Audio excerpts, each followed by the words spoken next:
Hello, dear friends. Good morning, good afternoon, good evening. It is news time again from this very good channel. Welcome back. How are you all doing? Hope you're good. I pray that God will be with you in your endeavors. Today, we have another update for you.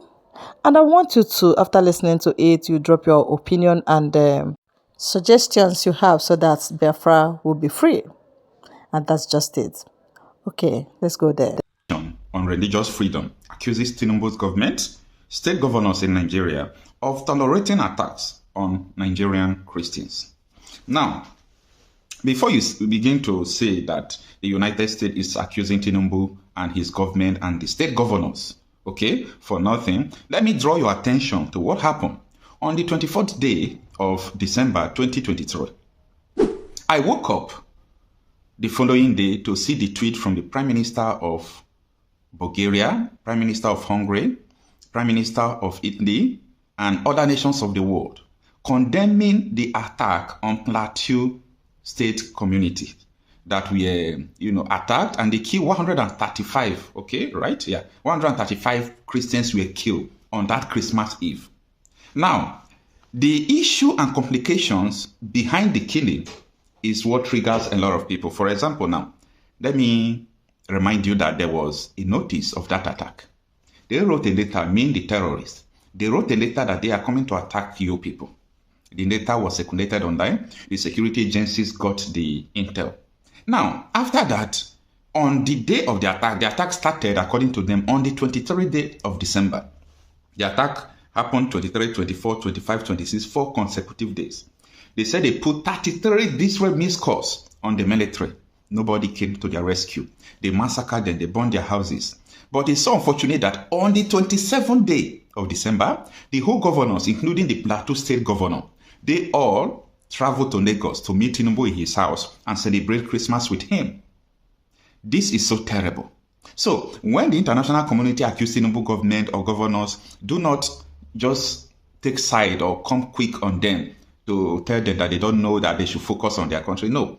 They know what is going on. And that is why we do what we do here, because we want to inform as many as possible what is going on. The governors has been hijacked.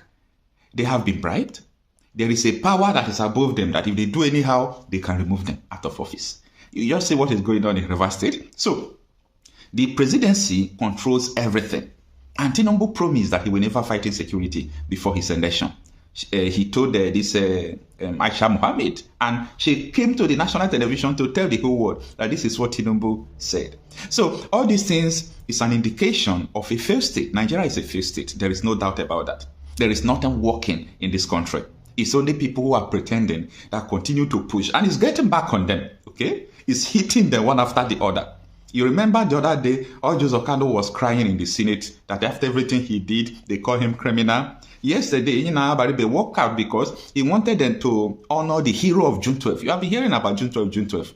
Okay, let's honor the hero of June 12. Since the name sounds evil. No, they said it is controversial, and he walked out of the Senate. You see, all these things are happening because the error in amalgamating Nigeria is still hurting us. And there is no way, there is nothing we can do about that.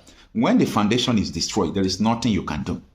When you have a faulty foundation, you need to bring the building down to erect another one. So that is the situation we are seeing. Now, let us go back to understand why the U.S. Commission on Religious Freedom officially accuses Tinubu government and state governors in Nigeria for turning their eyes away from all this attack that is happening. So it's not because these people said it. Remember that the attacks in Nigeria is not my concern, though. But the major concern is the response, because silence is a response. The response from the government is that let the attack continue. That is their silence, okay? Because the attack is not only happening in Nigeria. The way Burkina Faso, Mali, others are putting up still fight against, all this, ISWA, Boko Haram, banditry. Nigeria is not doing the same. Now, let's go straight to the article. It reads that the United States Commission on International Religious Freedom has accused the Nigerian government, led by President Bola Tinubu, and the state government of tolerating or failing to effectively respond to violent attacks carried out by non-state actors who justify their actions on religious grounds. Now, for you to understand this first paragraph of the article, it is important you know that most of the rural communities are Hausa communities in most various states that all these Fulani terrorists are attacking. They will leave all those Fulani and Hausa community. They will go and attack the indigenous community from that place, who are like Christian-dominated area. That is what this first paragraph of the article is trying to explain to you. Now it continues. In its latest report, it stated that various militant groups, including the Islamic extremists and Fulani militants, have targeted religious communities across Nigeria with devastating consequences. It is in its annual report, released in March 2025. USCIRF also urged the United States Department under the Trump administration to designate Nigeria, along with Afghanistan, India, and Vietnam, as additional CPCS, as reported by Sahara reporters on Tuesday.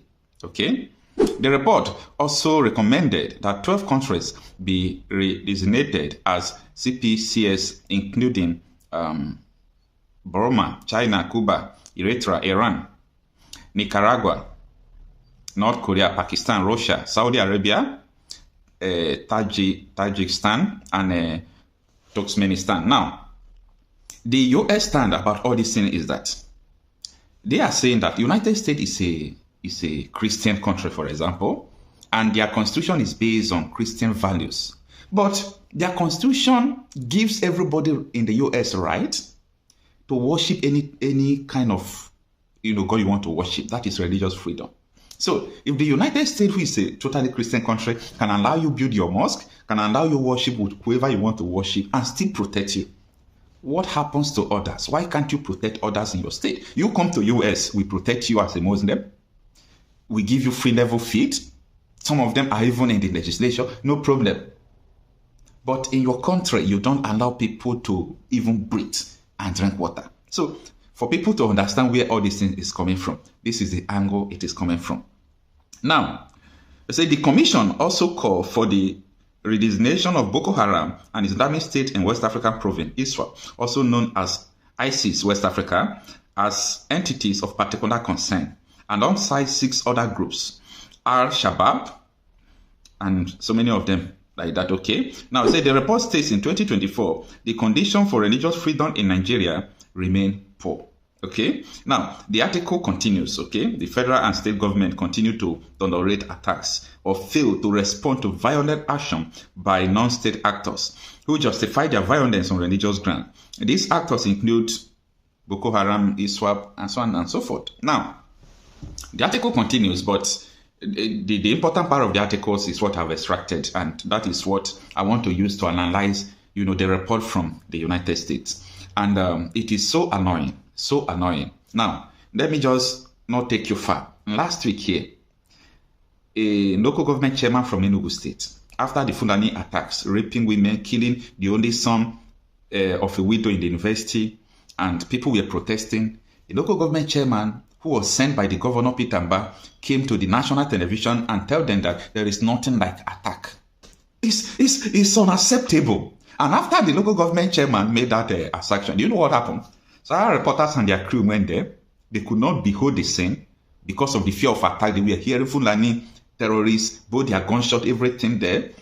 Arise News crew went there, they ran back. So it is a shame on the local government chairman now and Peter Mbah, because you cannot lie about insecurity. That is what the United States is saying, that the governors are paying deaf ears. The government are paying deaf ears. It is none of their business. I mean, souls are dying. Souls are dying is none of your business. And when election comes, you will still gather them, give them salt. You leverage on their poverty, on the poverty you yourself put upon them. You leverage on their poverty to give them, salt, onions, and you buy their conscience, and they will still come and vote for you.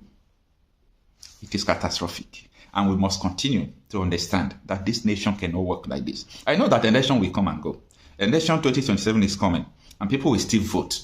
And people don't still understand that you vote, you did not vote, won't change anything. Your vote can't change anything in Nigeria. We must accept the reality. Whether you vote, you did not vote, there is nothing it will change. The politicians are not ready. So, it is there for the people. And as I used to say, that it is not the duty of these politicians to free you or to help you. It is not the duty of the slave masters as they are to free the slave. It is the duty of the slave to determine whether he or she will be free or not. So it is up to you, Nigerians. You have found yourself in an unacceptable situation. No doubt about that. But the question is, are you going to remain in this situation or not? That is a food